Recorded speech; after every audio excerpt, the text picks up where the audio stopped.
newly elected NRA President. Former Congressman Bob Barr joins me now. Sir, good to see you. You're taking over the NRA during a time of some significant challenges for the organization. Your predecessor, Wayne LaPierre, became quite a controversial figure in his waning years and time there. How do you intend to reform the organization and perhaps lead it differently than your predecessor? The National Rifle Association of America, the NRA, which, as you indicated, Tom, is the nation's premier and oldest civil liberties organization, has never been more committed and more intense in its fight to protect the Second Amendment rights of all Americans. And here we are today in 2024, after the authorities in New York and government officials elsewhere, including at the national level, have been going after us tooth and nail for years. I have some bad news for them. The NRA is still here. We are strong. We are ready to fight, as we always have been. And we are committed to ensuring that the intensity of the love for the Second Amendment by our members and other freedom-loving Americans will have and continue to have their champion in the National Rifle Association. We intend to reinvigorate our gun programs, our training programs, and to make sure that our membership and our donors understand that we are here for them. We need their support, and we will, in fact, continue to defeat our adversaries, such as the Attorney General in New York. Well, you continued to be incredibly effective as a movement, certainly the Second Amendment movement across the country. Congressman, what do you see as the most pressing threat to Americans' gun rights, and how do you intend to mobilize against that in 2024?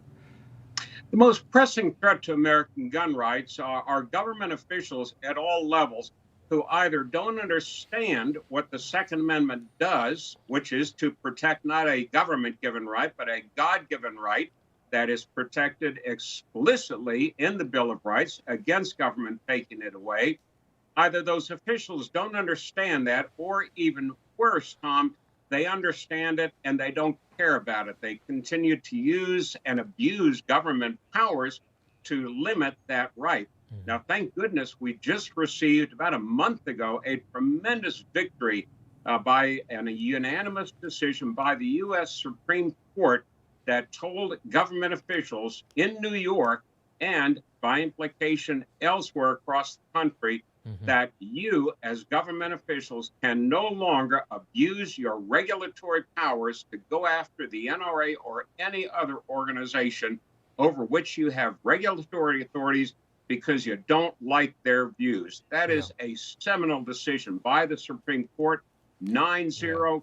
Written by Sotomayor. It's a phenomenal victory for America. 9-0, and written by one of the most liberal justices. Congressman, before I let you go, there is currently a shortage of gunpowder that is impacting gun owners across the country, and analysts have now revealed that they've linked the shortage to the Chinese, the communist Chinese, restricting shipments of nitrocellulose and other components to the United States. I had no idea, I think a lot of people had no idea, that in some way we have some reliance on China for gunpowder. Talk to us about these concerns quickly for us and how we can end our reliance on China for these components.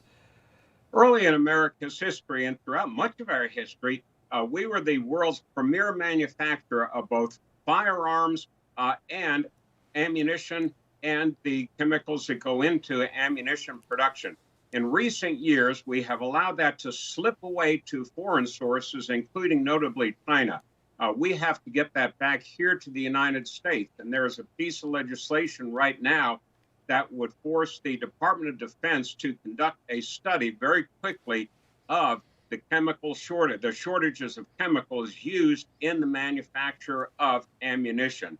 We have to start to exactly find out why that has occurred and get that manufacturer through incentives and through production increases back here in the United States, so we don't rely on foreign sources, particularly adversarial sources like China. Absolutely. And it's going to take good state policies to do that as well. NRA President Bob Barr, congratulations to you, sir, and thank you very much for being with us today. My pleasure.